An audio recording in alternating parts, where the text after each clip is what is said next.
Última hora, última hora. Hace pocos minutos, las autoridades nacionales informaron de la desaparición de un avión en pleno vuelo mientras desarrollaba un viaje nacional.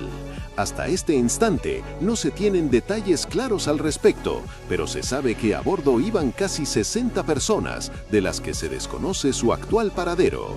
En este momento ha comenzado un gran operativo nacional de búsqueda y rescate por aire y tierra, mientras se notifica a los familiares de todos los que abordaron esa nave en la mañana de hoy. Así comenzó aquel terrible día. Y mientras se desplegaban fuerzas por todo el territorio, la gente se preguntaba, ¿qué pasó? ¿Cómo desapareció? ¿Lo encontrarán? Este fue el momento de quiebre de un día que quedó marcado para siempre en el calendario. Un caso que desconcertó a todo un país y a la opinión pública internacional, generando múltiples teorías durante años. Esta es la historia de uno de los grandes misterios de la aeronáutica civil que mantuvo a todo un país en suspenso por décadas.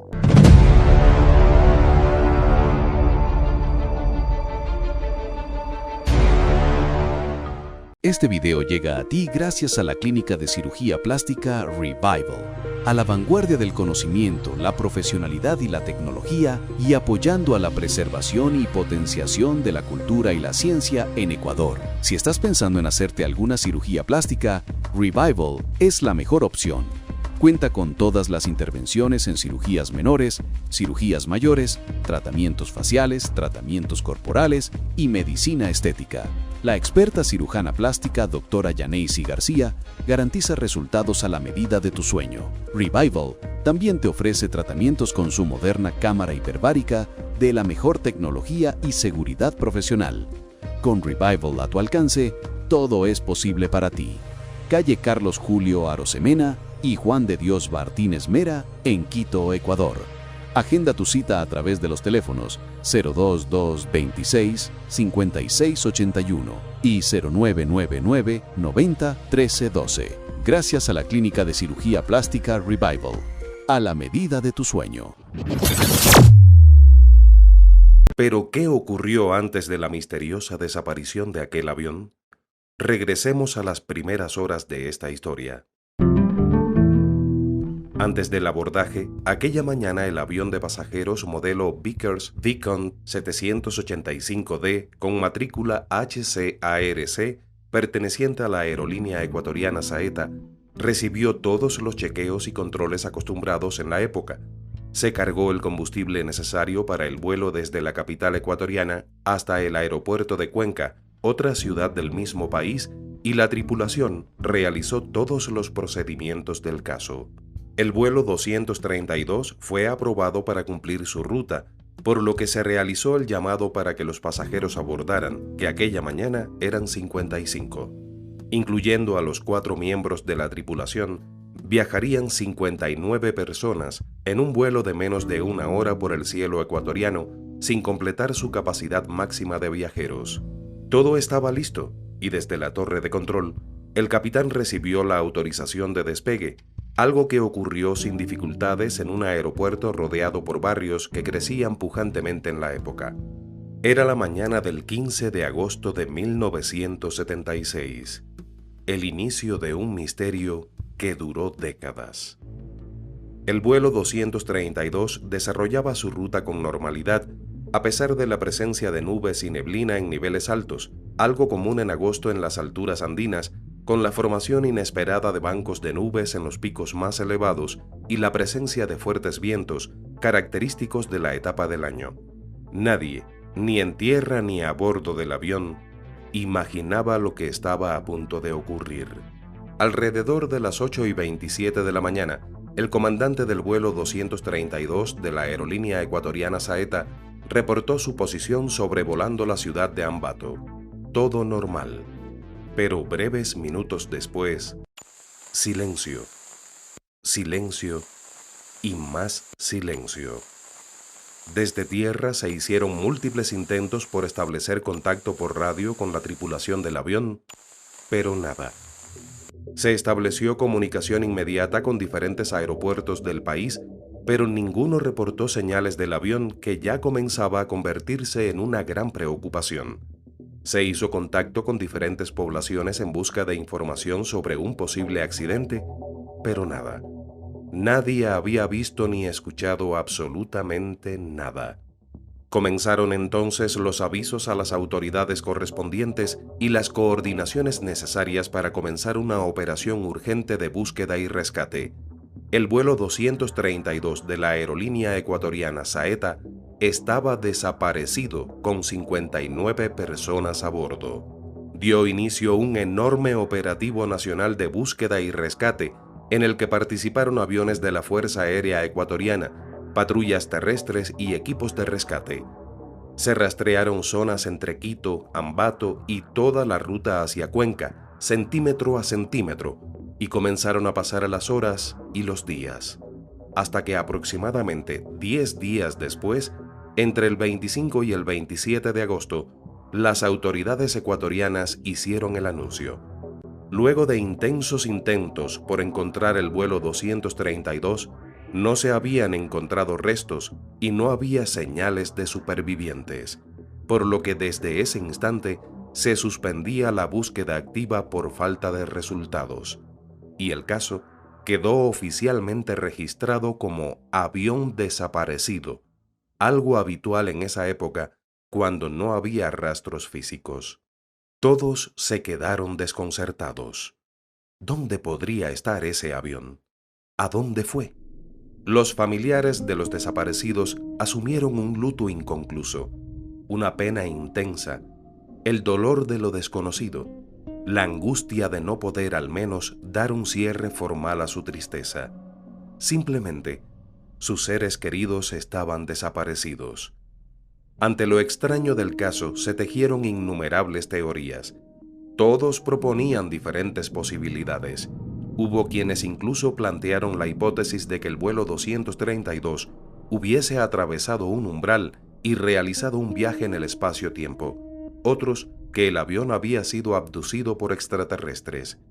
Desde aquellos primeros días, la historia comenzó a pasar páginas en blanco, una tras otra. Meses y años de silencio que fueron generando la inevitable resignación. Poco a poco, el caso dejó de ocupar titulares y el extraño suceso, bajo el inexorable peso de las décadas, fue quedando en el olvido. Octubre del año 2002. Un grupo de exploradores se aventura hacia la cumbre del volcán ecuatoriano Chimborazo a través de una ruta muy poco explorada y encuentran lo impensable en el glaciar. Restos metálicos, partes de un fuselaje, restos óseos humanos, ropa y artefactos personales e incluso periódicos del año 1976 aún legibles. Luego de este hallazgo inicial y de la exhaustiva investigación, en febrero de 2003, las autoridades ecuatorianas confirman que se trataba de los restos del vuelo 232 de la aerolínea Saeta, desaparecido 26 años antes. No hubo una identificación masiva completa de los cuerpos, como se haría hoy con técnicas modernas de ADN, debido a las condiciones extremadamente difíciles. El lugar del violento impacto del avión estaba a más de 5.000 metros de altitud y los restos estuvieron 26 años expuestos al hielo y al movimiento del glaciar, por lo que gran parte del material quedó fragmentado, disperso y mucho cubierto por el hielo. Las autoridades registraron oficialmente el sitio como el lugar del accidente.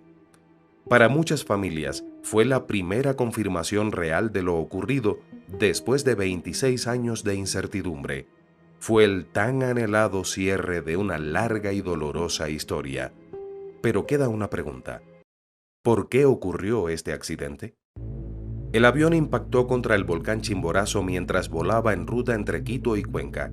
La causa se clasifica como CFIT, Controlled Flight into Terrain, que significa el avión estaba funcionando correctamente y bajo control, pero chocó contra el terreno sin que la tripulación fuera consciente de su proximidad. Influyeron factores como nubosidad en zona montañosa, El Chimborazo probablemente estaba cubierto por nubes, impidiendo que los pilotos vieran el relieve. Se cree que la aeronave pudo haber volado a una altitud insuficiente o ligeramente fuera de la ruta prevista. Por otro lado, en 1976, no existían sistemas modernos de alerta de proximidad al terreno, por lo que la navegación dependía de radioayudas terrestres y no había GPS ni monitoreo satelital. Por último, la ruta atravesaba los Andes ecuatorianos, una de las zonas montañosas más complejas del mundo para la aviación.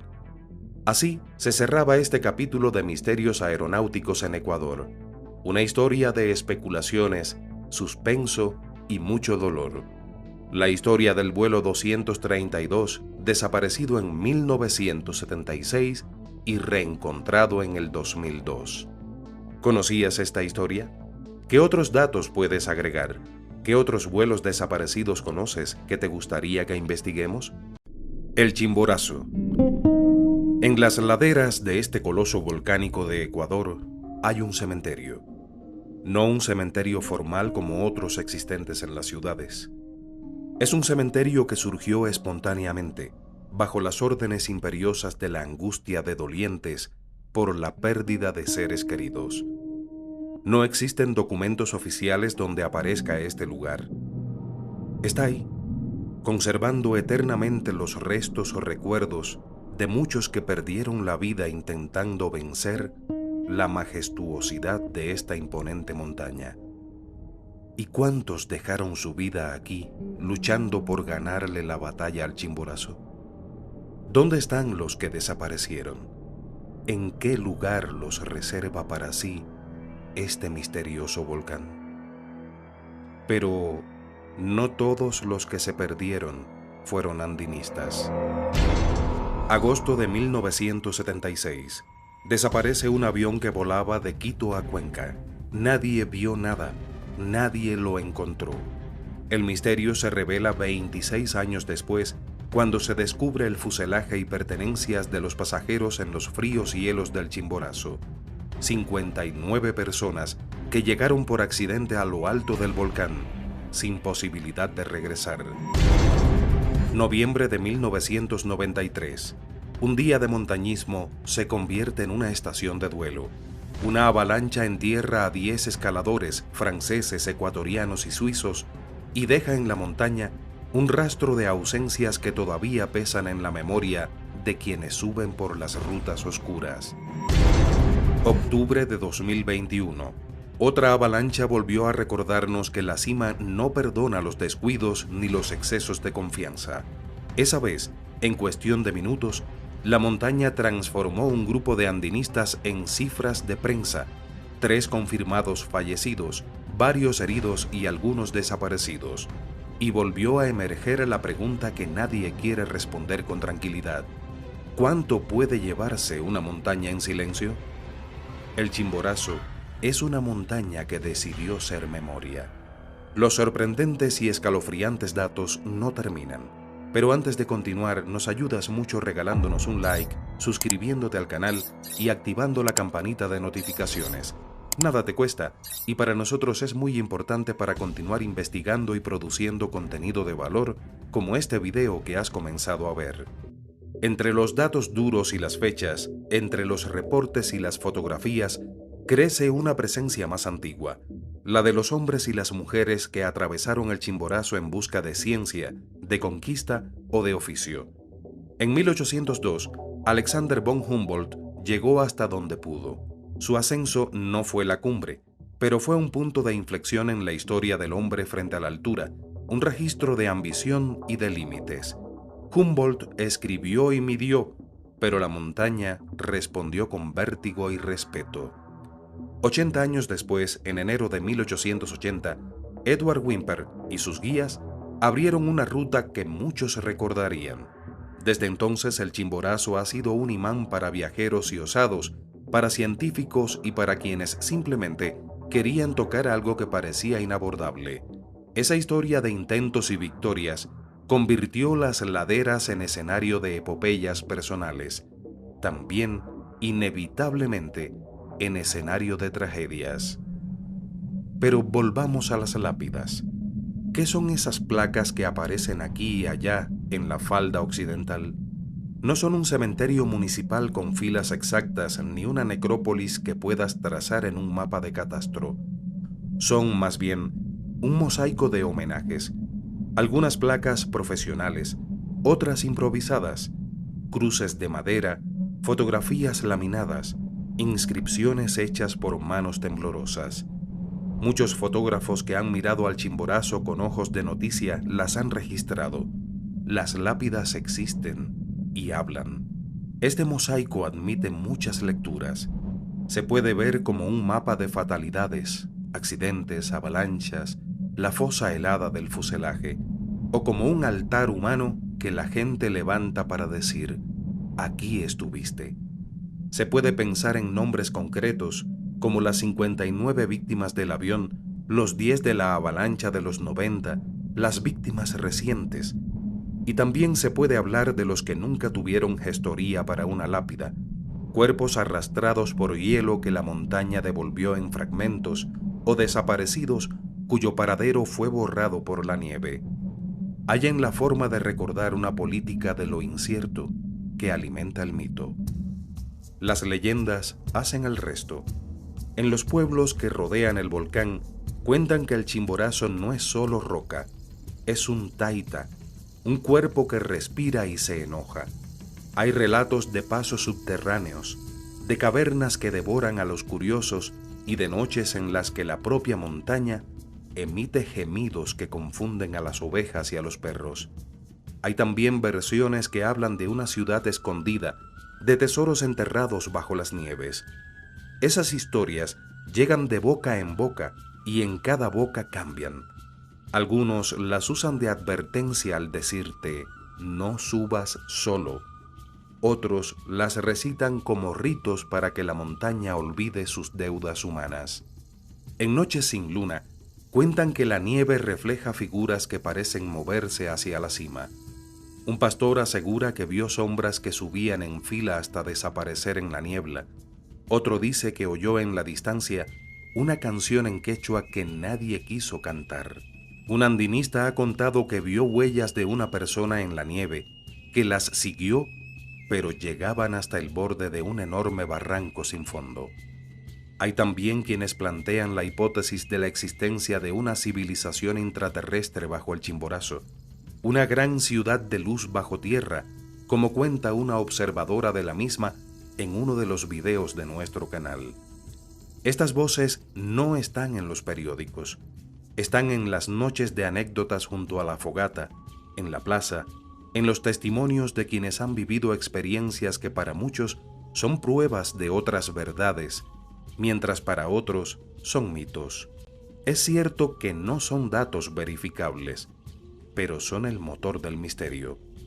En los registros oficiales y en la prensa se encuentran algunas cifras dispersas, nombres y fechas. En las casas y las calles hay velas, flores y plegarias. El contraste entre la precisión de un parte policial y la imprecisión de la memoria popular es un terreno muy fértil para el suspenso. El suspenso que no solo nace del misterio de los números, nace también del paisaje. El Chimborazo, con sus 6.263 metros, es geográficamente singular. No tiene la arrogancia vertical de un Everest, pero por su posición en el Ecuador es, en cierto sentido, el punto más alejado del centro de la Tierra. Un dato que los guías convierten en reclamo y los poetas en metáfora.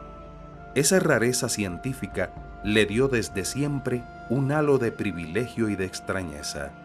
Pero también surge desde el recuerdo el nombre de Baltasar Uxca, conocido en la memoria popular como el último hielero del Chimborazo.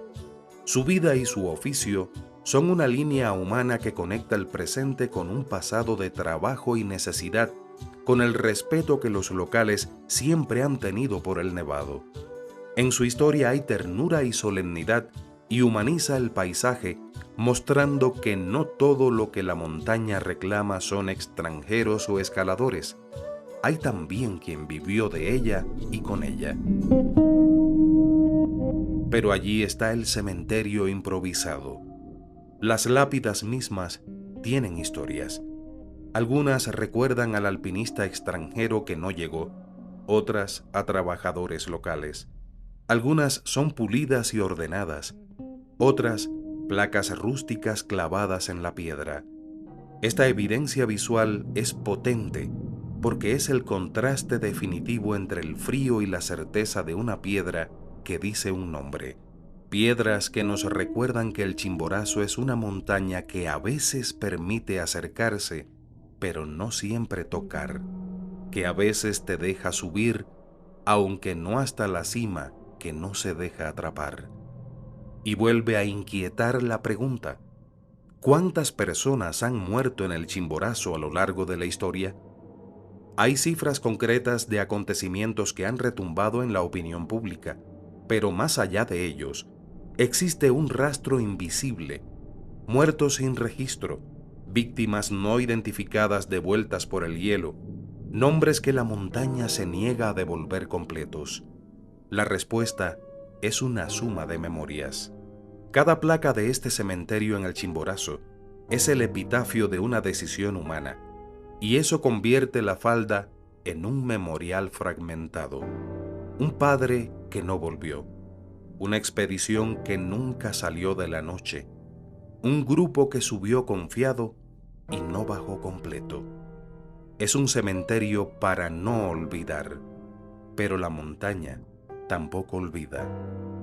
No sabemos cuántos nombres guarda el Chimborazo en su silencio.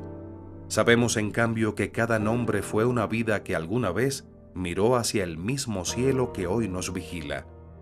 En la falda, entre cruces, placas y fotos, la montaña no olvida a los que la miraron con confianza. Los conserva en la memoria helada hasta que alguien vuelva a contar sus historias. ¿Has visitado el cementerio en las faldas del volcán Chimborazo? ¿Conociste a alguien que hoy reposa para siempre en el cuerpo eterno de este volcán? Te leo en los comentarios. Además, regálanos un like, suscríbete al canal y comparte este video en tus redes sociales. Pronto volvemos con más.